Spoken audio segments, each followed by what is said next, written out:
The Unreasonable Fear of Holidays. Valentine's Day edition.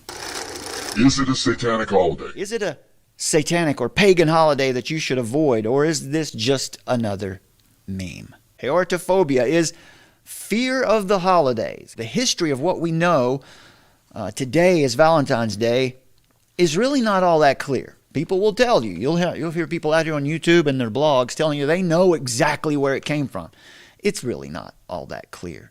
But that hasn't stopped many from wild speculation or even fomenting false notions and fears. Why are there some theories out there that you shouldn't participate in it? Well, in the 3rd century Rome, Emperor Claudius decided that single men made better soldiers, so Claudius banned soldiers from being married. And now the person who came to be known as Saint Valentine also lived in 3rd century Rome. Now, one version of the story is that Valentine continued to perform the weddings of young soldiers who were in love against the wishes of Claudius. And for this treason, Claudius had Valentine imprisoned. While he was in prison, it is believed, not a lot of evidence for this, it's conjectural, but it is believed that Valentine fell in love with the jailer's daughter and sent her a letter, a card, expressing his affection and signed it, "Love, your Valentine." And thus the greeting card was born, right? No, probably not. 3rd century was particularly rough for Christians as far as persecution goes. But another version has it that Valentine defied Claudius by helping Christians escape the torture of the Romans. Now, this is a much nobler story, to be sure. However, there is just not a lot of evidence beyond conjecture to support it. Now, another claim is that the church may have decided to Christianize the pagan Roman celebration known as Lupercalia. Now, this is where most of the memes and conspiracy theories about Valentine's Day come from. This festival of Lupercalia, this Roman festival. The date of this celebration, Lupercalia, was February the 15th. It would have been today. But the only relationship you're ever going to find between the pagan celebration of Lupercalia and Valentine's Day is the closeness of the dates on the calendar. However, the Lupercalian rites and earliest references to Valentine's Day are separated by the better part of 1,000 years. Now, the Roman festival of Lupercalia died out around the 6th century AD.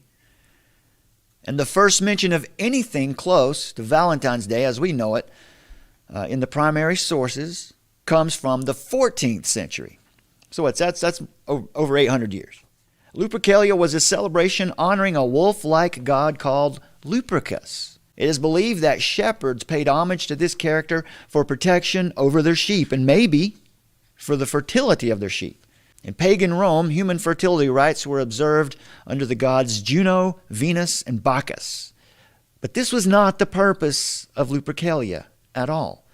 And claims that Lupercalia was a rite dedicated to Juno are also misguided, since Juno was obviously honored in the month that carried her name, June. Now, you might also hear that the tradition of Valentine's Day cards originates from the ritual practice of young men drawing the names of girls in the fashion of a lottery for the purpose of designating sexual partners or some type of romantic pairing.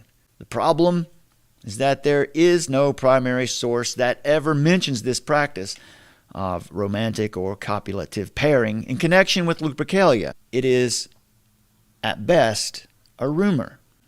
There's no evidence that Lupercalia was in any way associated with romance, complementary partnership, or love. Now, Venus and Cupid, Roman gods of love and eroticism, are also not associated with Lupercalia.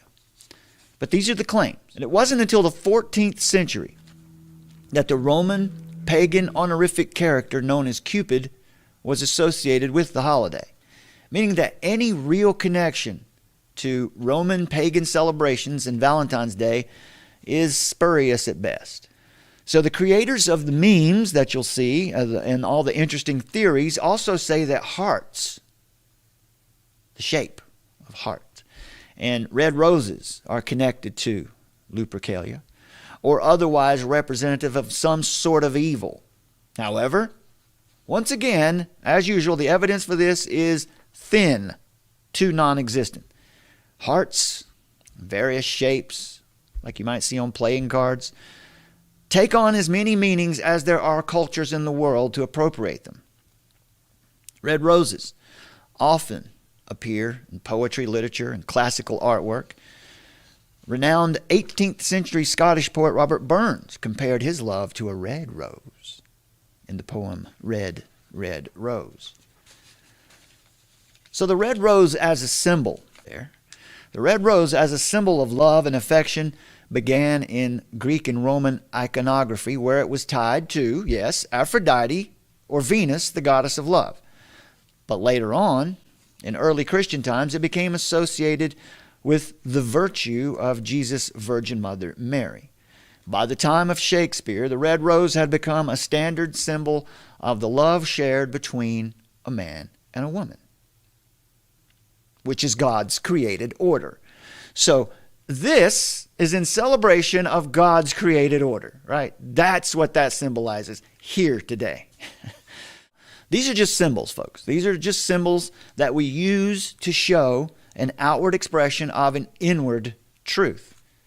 So if you think this is out of line for a Christian, I suggest that you read in context Song of Solomon from the Old Testament. There you will find powerful symbols of romantic love in context. And there's nothing wrong with a Christian expressing appropriate love and affection with a symbol, something beautiful that God has created. The devil owns nothing except your imagination if you give it to him. There certainly were historical accounts of debauchery during the celebration of Lupercalia, but there's no evidence whatsoever that connects this ancient Roman celebration to what we observe today as Valentine's Day. If anything, Lupercalia seems to be an agricultural ritual to bring safety to flocks of sheep, or growth, fertility to flocks of sheep, but has nothing to do with Valentine's Day or participating in a harmless modern custom of expressing love. So the custom, it's simply a thoughtful gesture that demonstrates compassion and tells someone that you think of them as very special, which is a good thing to do any time of the year. So, here's some advice. If you're going to involve yourself in hunting down pagan rites, names, rituals, and calling out others and boycotting anything that is remotely identified with them, you're going to end up living alone in a cave. But that won't work either, because pagan rituals occurred in caves. So if you're going to take up this pastime, you're going to have to boycott every day of the week. You're going to have to boycott every month of the year. You might even have to change your name. Do you have a Roman name? You probably do. All days belong to God. It's that simple. You'll have to resign yourself to a life of asceticism, far from civilization. And for what? To be more pure? To be more righteous? To be a better Christian? Stop worrying about these things. Spend more time studying the Scriptures. There's no biblical reason whatsoever why Christians should not celebrate or participate in Valentine's Day. But now, it is a decision that should be left to one's conscience. And if someone chooses to skip it, we should honor that. Westminster Confession of Faith says God alone is Lord of the conscience. The Bible is infallible and fully sufficient for all things we need in our lives as Christians. So let's consult the source. In Colossians chapter 2, the Apostle Paul exhorts new Christians who lived in a place steeped in pagan traditions. He says in verse 16, "Therefore let no one pass judgment on you in questions of food and drink, or with regard to a festival." Verse 18 says, "Let no one disqualify you, insisting on Asceticism. This word simply, it's like monks. If you think about monks who take themselves way out into the desert and deprive themselves of food and water. It's the principles and practices of extreme self-denial and austerity. Now that's kind of what we see. Extreme self-denial releases the soul from bondage to the body and permits union with the divine. This is a Gnostic ideal.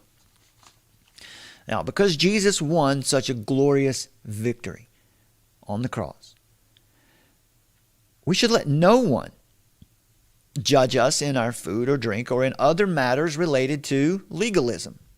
Colossians 2 verse 20, if with Christ you died to the elemental spirits of the world, why? As if you were still alive in the world, do you submit to regulations?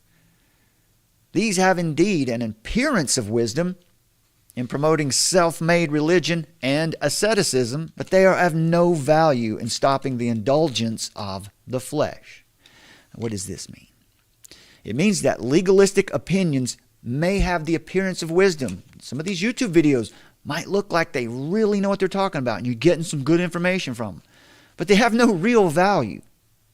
That information has no real value. Legalism doesn't restrain the flesh.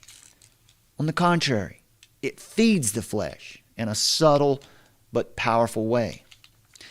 Self-imposed religion is man reaching to God, trying to justify himself by keeping a list of rules, self-made rules. Christianity is God reaching down to man in love through Christ.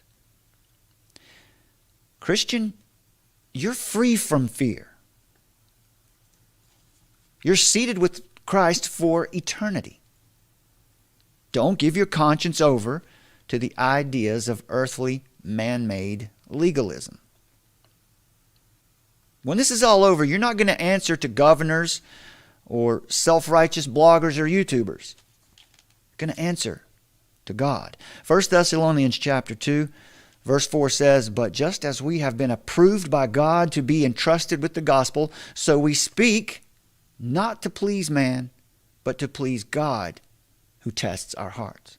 Our first concern must be the integrity of our own walk with Christ. So that's dealt with, okay? Because I really wasn't all that aware that Valentine's Day had as many or more hit piece videos made on it than even perhaps Easter.